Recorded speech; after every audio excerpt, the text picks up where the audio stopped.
So you're looking for a power meter for your fancy pants mountain bike that utilizes the Superboost rear through axle. Well, so was I. And to be honest, it was a complete headache to try and find options that would actually play nice with it.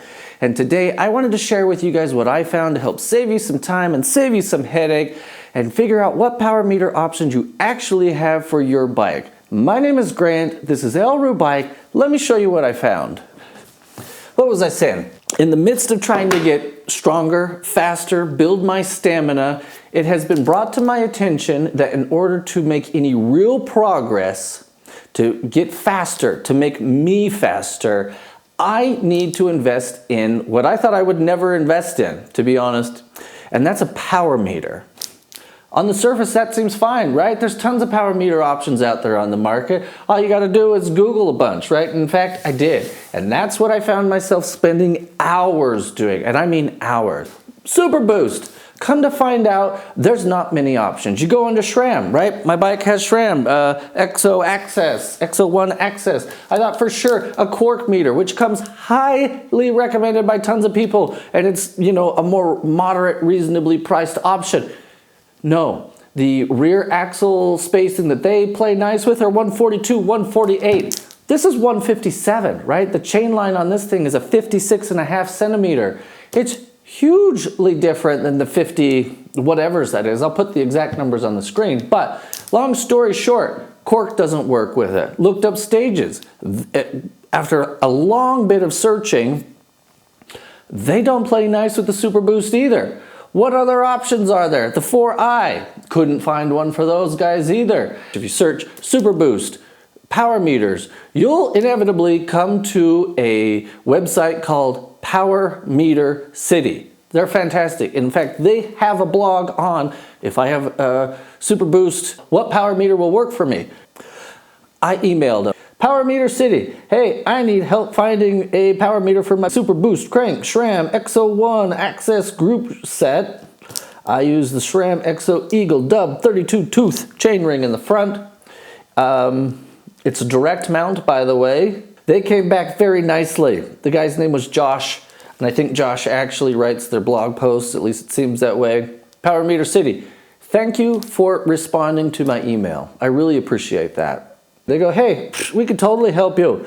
Here's what we recommend for your SRAM crankset. The Power 2 Max NGeco SRAM MTB power meter boost version. I'll put a link down below. Here's what they said, why we recommend it. It will bolt right up to your existing crankset. It will measure power from both legs. That's important. If you're new to power meters, you can have single leg measurement or you can have both. Why both is advantageous over the single arm, single side measurement is quite possibly you're imbalanced. I know it feels like I use my left leg way more than I use my right leg. It's my dominant leg, right? It's reliable, it's accurate, and it's reasonably priced. I'll let you be the judge of whether these things are reasonable or not. That's kind of beside what we're dealing with here.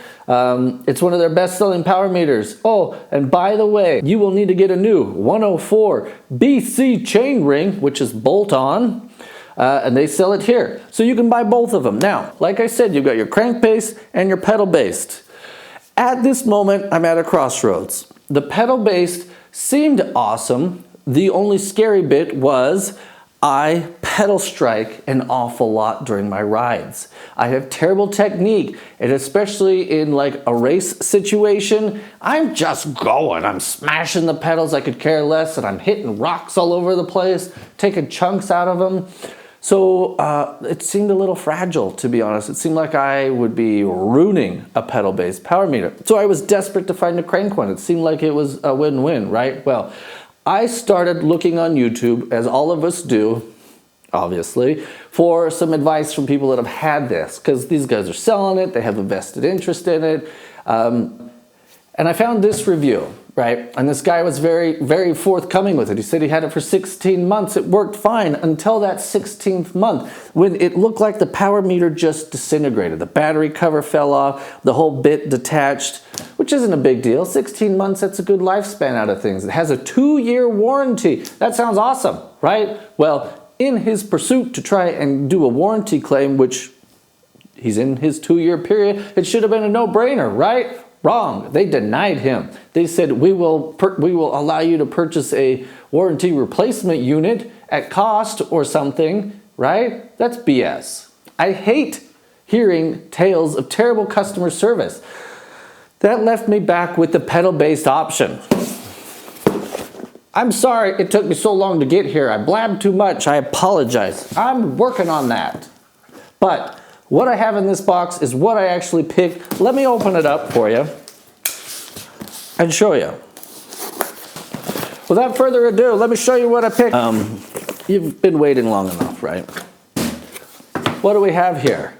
I ended up going with this guy, the Garmin Rally XC200. 200 denotes it's dual-sided. Why did I pick this guy? Well, to be honest, I've got a Garmin head unit that I just purchased, and these seem to be the best choice of the pedal-based options, right? Obviously, I've got clip-in pedals here, the SBD. These are SBD. They don't have the little platform that I'm used to. Fine, I'll figure that out. What's great about these is during my training, I'm going to be leveraging a road bike and my mountain bike. This allows for easy switch, basically, back and forth of that. But just let me open the box real quick and show you. I'll be installing them here shortly. Ooh,